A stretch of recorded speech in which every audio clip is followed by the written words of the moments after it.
Welcome to the Slop Farm. Enjoy the video. In this video, I will explain how to remove a Ford Transit engine. First, gather all your necessary tools, including an engine hoist, a transmission jack, and a complete set of wrenches.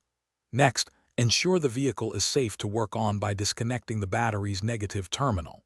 Then, drain all fluids, such as the engine oil and coolant, into appropriate containers. Finally, lift the vehicle securely onto sturdy jack stands, providing ample space to work underneath.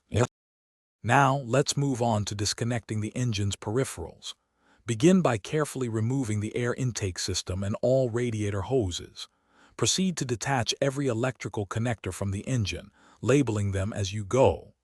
Next, disconnect the fuel lines, ensuring any residual pressure is released safely.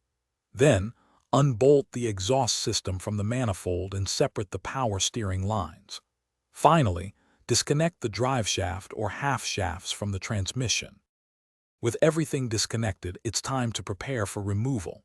First, support the transmission securely with a transmission jack and carefully unbolt it from the engine block. Next, remove all engine mounts and any other bolts that secure the engine to the vehicle's chassis. Double-check that no connections remain. Then, attach your engine hoist, ensuring it is properly balanced. Slowly and carefully lower the engine, guiding it out of the engine bay, watching for any obstructions.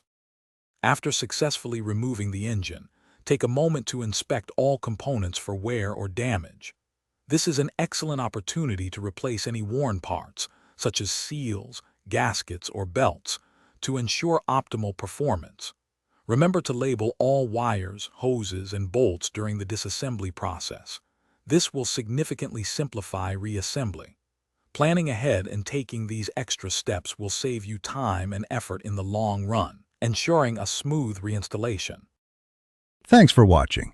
Consider subscribing if we helped you today.